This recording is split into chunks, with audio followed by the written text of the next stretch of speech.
Zatoz Irunera eta goza ezazu eguna astezin batez. Horixe Gabon jaietarako Irungo udalak abian jarri duen kanpainaren goiburua. Egitarau bat da musika, kultura eta merkataritza uztartzen dituena. San Miguel auzoan, Pio Amabin eta zentroan burutuko da.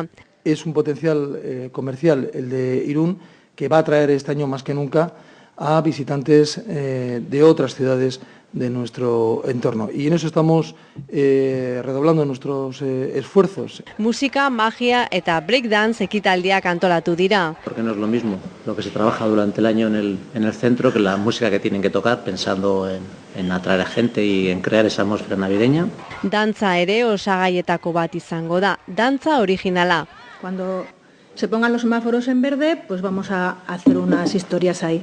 En el caso de Mugan también han querido animar los puntos de venta de sus comercios. Apostamos desde Mugan, desde los cerca de 200 establecimientos que participan en este proyecto, en la animación del punto de venta. La animación del punto de venta se complementa con la animación en la calle, con lo que queremos trasladar una oferta global y completa.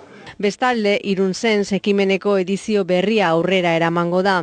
Zenbait dendetatik 2 orduko ibilbidea egitean datza. 5 entzumenei loturiko sentsazioez gozatzeko helburuz. La campaña de Navidad tiene un recorrido también a través de los 5 sentidos, con 5 establecimientos que vamos a visitar. La experiencia es un acercamiento básicamente lúdico y didáctico. Kanpainari buruzko informazioa iparraldeko zein Nafarroako bizilagunei ere zabaldu zaie.